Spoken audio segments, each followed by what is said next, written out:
Hello friends, in this video we are going to discuss Python code review tools. What are they are? So let's show. These are the given by crowsecurity.com, a website. So if you want to know more, visit crowsecurity.com. So what are the code review tools for Python? First one is Pylint.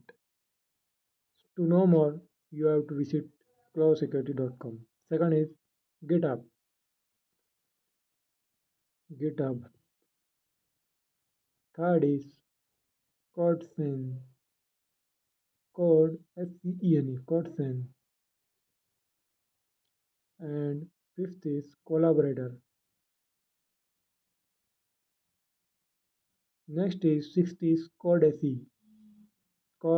ACY. Best source code review services in Singapore. Contact Singapore. So if you want more code review services in Singapore, so these are provided by crowsecurity.com. Email is given info@crowsecurity.com and contact number also given. Thank you very much. Please subscribe.